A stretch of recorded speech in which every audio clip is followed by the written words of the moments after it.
The Creative Will by Robert Crosbie. There is no possible way of understanding or explaining the nature of any being whatever except through evolution, which is always an unfolding from within outwards, the expression of spirit or consciousness through the intelligence acquired. The will of spirit in action has produced everything that exists. If we understand that intelligent will lies behind everything that exists, is the cause of everything that is the creator in the universe, we may perhaps gain some idea of what it is necessary for us to know in order properly to use our powers. All stand as creators in the midst of our creations. There are creators below us in the scale of intelligence. We stand in another place, with a wider range of vision, a greater fund of experience, so we can see that below us, infinitely below us, are beings so small that many of them could be gathered on the point of a needle. Yet the scientists who have examined them under many conditions cannot deny to these infinitesimal organisms a certain intelligence, an ability to seek what they like and to avoid what they dislike.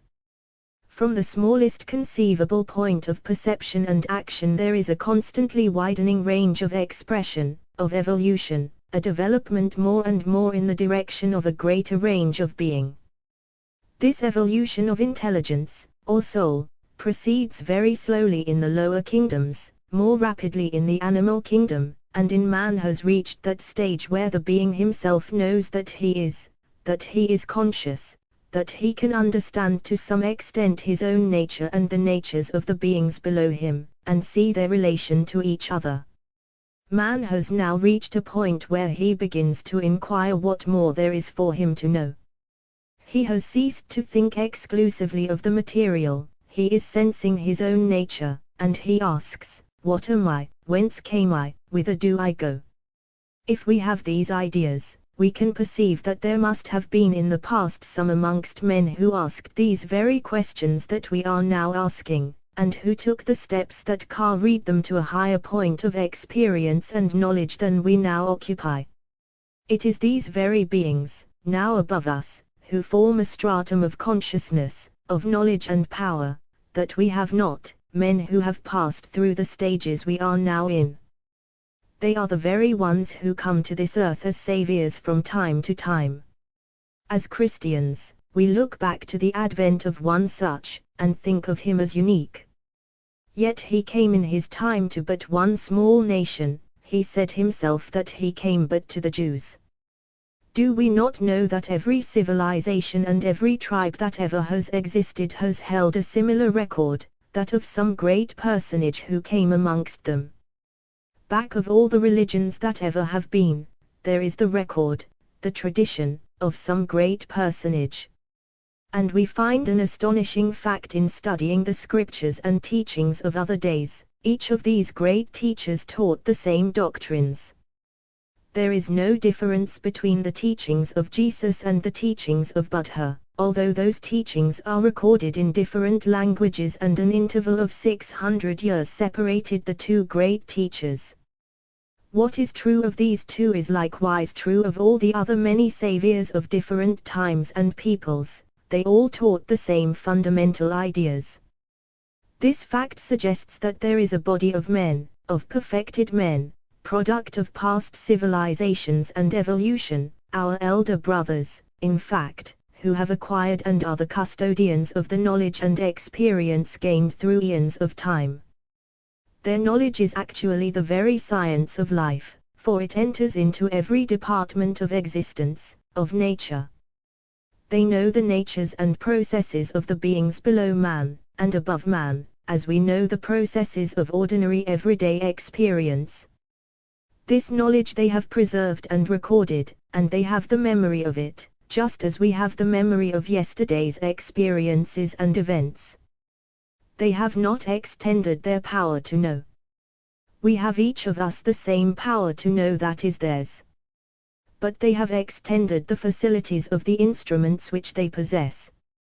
They have improved what they have. They have better brains. They have better bodies. How did they acquire them? By fulfilling every duty which faced them, regardless of what came to themselves. They thought nothing of acquiring power and knowledge for themselves, they thought only of gaining power that they might expend it for the benefit of every living creature. In so doing they opened the doors to the full play of the power of the Spirit within. We do the very opposite. We contract the divine power of the Spirit within us to the pinholes of personal desires and selfishness. Do we not see that? Do we not see that we ourselves stand in the way of the use of the power within us because our ideas are selfish, small, mean? The great work of evolution proceeds from within outwards. The soul is the perceiver, it looks directly on ideas. The action of the will is through ideas. The ideas give the directions. Small ideas, small force, large ideas, large force. The force itself is illimitable, for it is the force of spirit, infinite and exhaustless. What we lack are universal ideas. We need to arouse in ourselves that power of perception which will lay the whole field of being open to us. A stream cannot rise higher than its source. The nature of man can never be understood in the least degree by the ideas and methods which modern psychologists and scientists and popular religions are following. They all proceed from the basis of physical life, many of them from the basis of one life only. They tabulate experiences of many kinds, without any firm basis upon which to fix their thought, their reason, and so never arrive at any definite conclusion or real knowledge of what man is, or of the powers that he may exhibit. This is their use of the creative power, but it is a limited use, a misuse. Those who follow that way usually have some selfish purpose at the base of their desire, something they wish to achieve for themselves, some benefit they desire for themselves. This is not the way.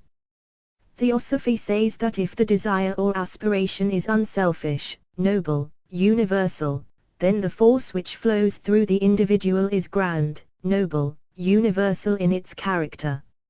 Further, that every human being has in him the same elements, the same possibilities, as any other, even the noblest and highest beings in this or any solar system. This puts man in quite a different position from where our religions, our science, or our philosophy of the West place him. They all treat of man as if he were his body or his mind, as if he were the creature and not the creator. The body changes, we change our minds, but there is a something in us which does not change, which does not depend on change, whether of body, mind or circumstances, but which is the creator, the ruler, the experiencer of all changes of every kind.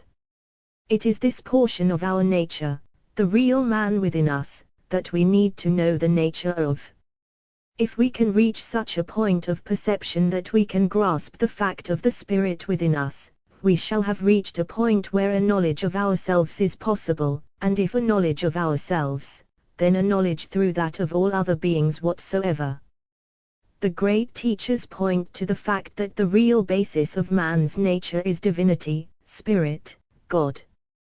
Deity is not some other being, however great.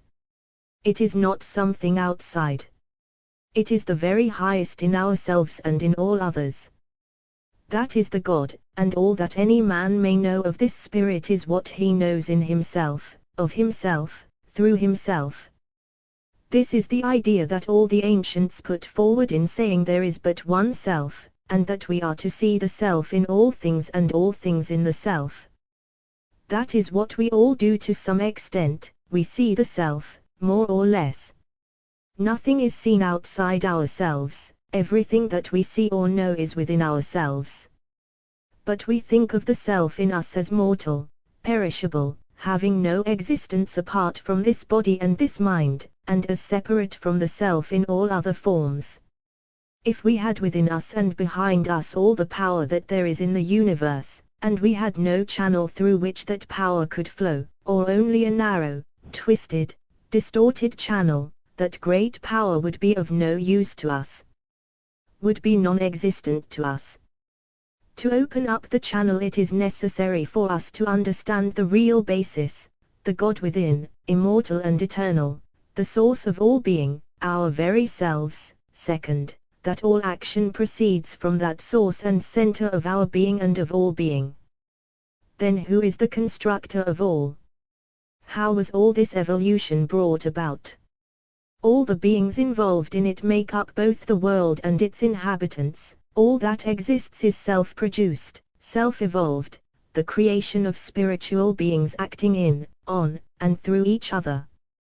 The whole force of evolution, and the whole power behind it, is the human will, so far as humanity is concerned. We do not realize that every form occupied by any being is composed of lives, each undergoing evolution on its own account, aided, impelled or hindered by the force of the higher form of consciousness that evolved it. For this universe is embodied consciousness, or spirit. And just as a single drop of water contains within it every element and characteristic of the whole ocean, so each being, however low in the degree of its intelligence, contains within itself the potentiality and possibilities of the highest. The will of the Spirit in action has produced all. The great message of Theosophy has provided for every interested acquirer the means by which he may know the truth about himself and nature. Just as the elder brothers have provided in the past, so they have again in our day. Everything that humanity needs has been given to us.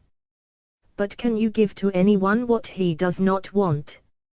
Can you cause to enter into the mind of another what that mind will not receive? There has to be an open mind, a pure heart, an eager intellect, an unveiled spiritual perception, before there is any hope for us.